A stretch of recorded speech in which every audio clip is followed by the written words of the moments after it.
আসসালামু আলাইকুম। আমি doctor Rezwana Rahman, fertility and reproductive hormone specialist.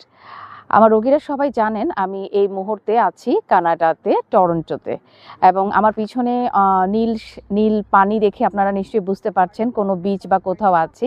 এটা অন্টারিও লেকের একটা বিচে আছি আমি, এবং আমি আমার রোগীদের সাথে আমার এই সুন্দর পরিবেশটা আসলে শেয়ার করতে চাচ্ছিলাম।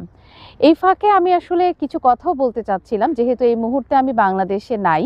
তো আমার যারা পুরাতন রোগী আছে তারা সবাই কিন্তু হোয়াটসঅ্যাপে আমার সাথে অলওয়েজ কানেক্টেড থাকতে পারবেন। যে কোনো রিপোর্ট, যে কোনো সমস্যা আমার সাথে শেয়ার করতে পারবেন।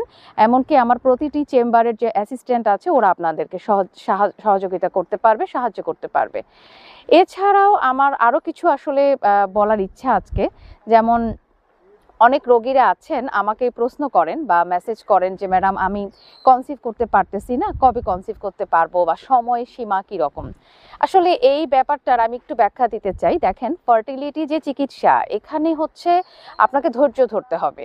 কারণ এক একটা মানুষের মানসিক এবং শারীরিক অবস্থা এক এক রকম, কারোর সাথে কারো কেস কখনো এক হয় না।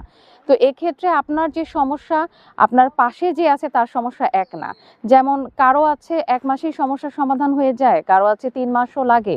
এমনও রোগী আছে ৬ মাস লাগতেছে, ১ বছর লাগতেছে, তারও বেশি লাগতে পারে। ইনফার্টিলিটি চিকিৎসার ক্ষেত্রে কোনো ডাক্তার আপনাকে কখনোই গ্যারান্টি দিতে পারবে না যে আপনাকে এত দিনের মধ্যে কনসিভ করানো সম্ভব। এটা সম্পূর্ণ অবান্তর মিথ্যা কথা। কারণ এক্ষেত্রে আপনাকে হচ্ছে আপনার শারীরিক অবস্থা অনুযায়ী, আপনার ওভুলেশন অনুযায়ী, আপনার বিভিন্ন ক্ষেত্র মেইনটেইন করে প্রতিটা ডাক্তার আপনার জন্য কাজ করবে। তো এক্ষেত্রে আমিও ব্যতিক্রম নই, আমার কাছেও একই অবস্থা। আমার কাছে যখন কোনো রোগী আসে, সর্বপ্রথম আমি তার হিস্ট্রি মেইনটেইন করে, তার ইনভেস্টিগেশনগুলো মেইনটেইন করে, তার যে ট্রিটমেন্ট প্রোটোকলগুলো সেগুলো মেইনটেইন করে সামনে আগানোর ট্রাই করি।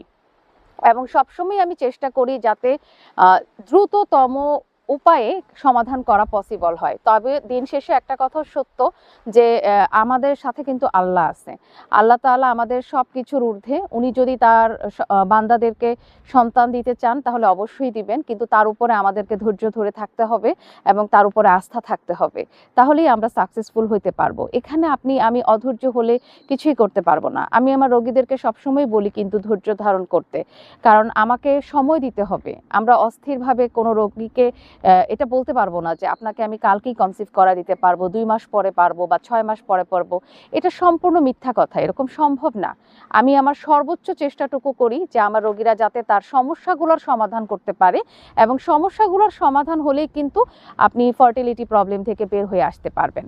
বাকিটুকুর মালিক সম্পূর্ণ আল্লাহ। যাই হোক, আমি অনেক কথা বললাম। আমার মনে হয় আপনারা আমার তথ্যগুলো বুঝতে পেরেছেন। সবাইকে অনেক অনেক ধন্যবাদ। সবাই ভালো থাকবেন, আমার জন্য দোয়া করবেন। আসসালামু আলাইকুম।